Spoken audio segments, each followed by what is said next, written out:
सभापति महोदय, यह देश वसुधैव कुटुंबकम का है, सर्वधर्म संभव का है और सार्वभौमिकता का एक नैसर्गिक दर्शन है।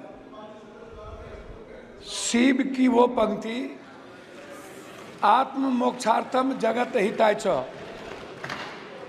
संपूर्ण विश्व का और मानव का कल्याण और खुद के मोक्ष की कल्पना हमारे आराध्य गुरु शिव ने इसी पंक्ति से अपने जीवन दर्शन की शुरुआत की थी।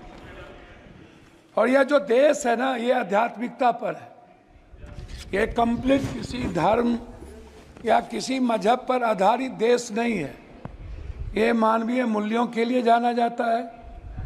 संत की यदि बात करूंगा तो रामकृष्ण परमहंस, विवेकानंद, कबीर, वाल्मीकि, संत रविदास, हम संत उसको कहेंगे। मैं सभापति महोदय शुरू करूंगा जाति जनगणना से।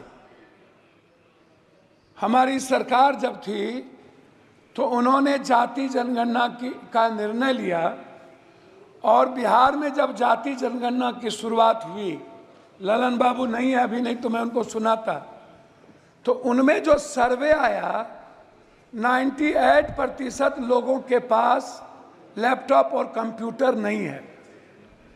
96% लोगों के पास व्हीकल नहीं है और जो व्हीकल है वो EMI पर है।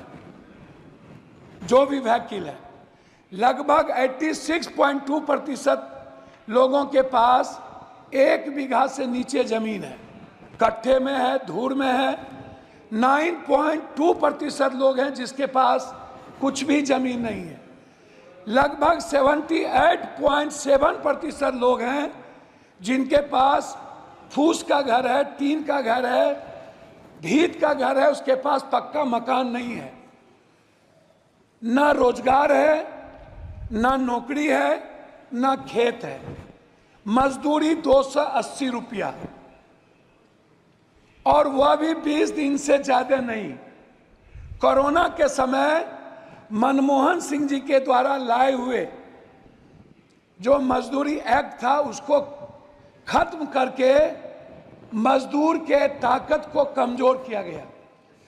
400 रुपया प्रत्येक दिन बहस पहले भी हो चुकी थी कि मनरेगा छोड़ दीजिए, मनरेगा का तो बजट घटा दी गई।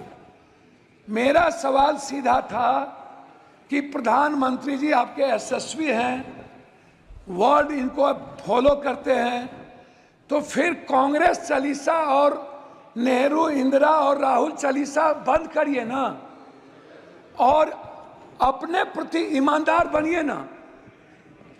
मेरा, आप तो प्रधानमंत्री जी और बीजेपी को राम पर भरोसा नहीं रहा, उनको बीजेपी वाले को प्रधानमंत्री जी पर भरोसा नहीं रहा।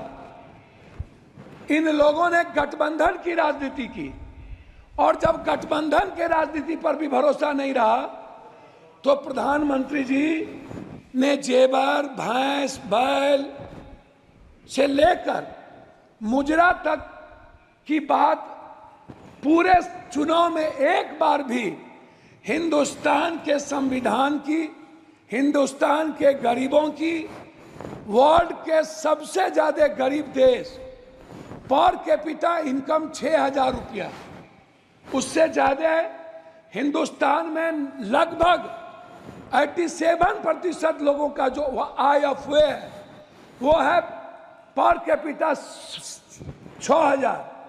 और लगभग जो महंगाई का कारण है उसमें दलित, आदिवासी, अत्यंत पिछड़ा, जो समाज के सबसे कमजोर तबके के लोग हैं, उसमें मैं आपको बता दूं कि उनके थाली में 160 रुपया वाला दाल नहीं है, 120 रुपया वाली सब्जी नहीं है।